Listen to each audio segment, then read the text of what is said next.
જય માન દાદા, જય કોળી સમાજ.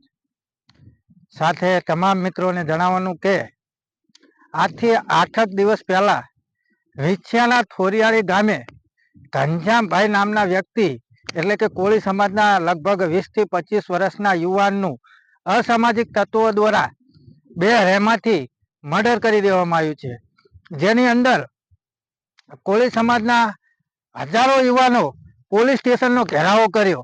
ત્યારે લગભગ 2 થી 3 આરોપીને પકડ્યા અને હજુ સુધી પણ અમુક આરોપીઓ ફરાર છે.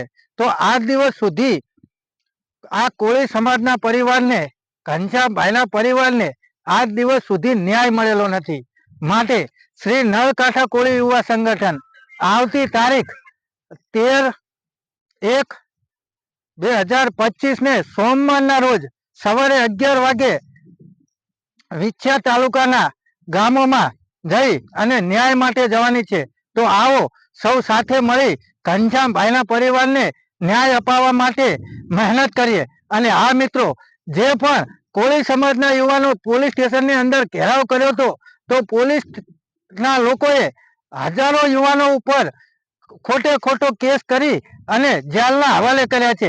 તો આવો સૌ સાથે મળી કોળી સમાજના આ યુવાનને અને કોળી સમાજના યુવાનોને ન્યાય માટે આવો સૌ સાથે મળી અને અવાજ ઉઠાવીએ.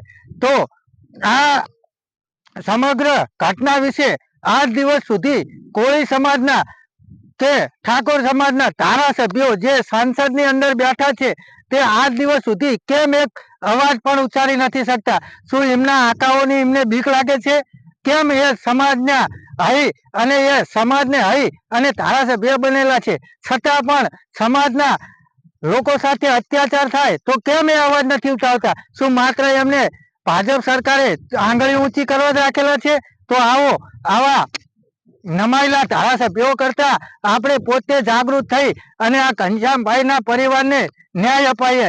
જય માન દાદા, જય કોળી સમાજ. તો આવો સૌ તારીખ 13/1/2025 ને સોમવારના રોજ સવારે 11 વાગે થોરિયાળી ગામે આપણે સૌ સાથે મળી અને ઘનશ્યામભાઈના પરિવારની મુલાકાત લઈએ. જય માન દાદા, જય કોળી સમાજ.